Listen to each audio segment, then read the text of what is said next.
I love seeing a ghost sign that I never noticed before. This four-story building at 25th Street and Penn Avenue was Taylor and Dean. It was a metalwork business. They did all sorts of stuff: ornamental iron railings, fire escapes, stairs, beds, metal grills, even fly screens. It seems they were most successful from the early 1900s to like the mid 1920s. They advertised heavily in the Pittsburgh Catholic newspaper. They were a subsidiary or had relation to the Pittsburgh Iron and Wire Works. Did anyone catch the strange phone numbers? That's using the old telephone exchanges in the 2-5 numbering system, even though right there they only had 4 numbers. Bell Telephone used to use that using actual exchanges plus numbers. They called it the 2-5 or 2L5N numbering system. It got phased out in 1958.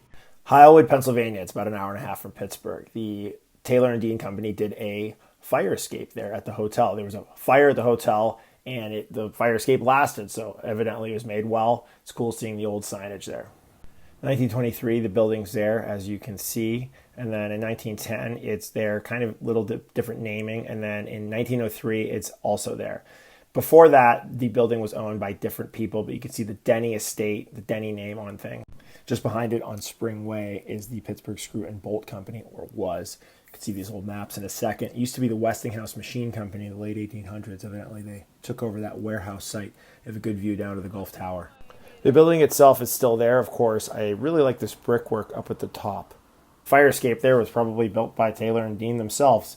So the company did have kind of a tumultuous turn of events in the late 1930s. It looks like there were some bankruptcies and another mortgage taken out, which eventually was maybe defaulted on, so it passed on to whoever was the benefactors of the will.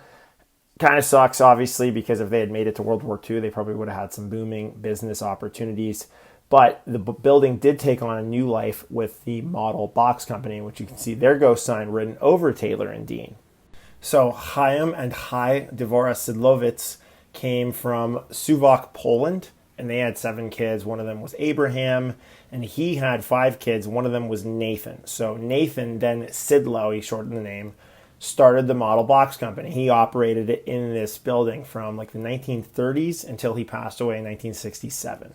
Nathan Sidlow actually served as the vice president of the congregation Beth Shalom in Squirrel Hill, and even added an educational wing, but he passed away before it was complete.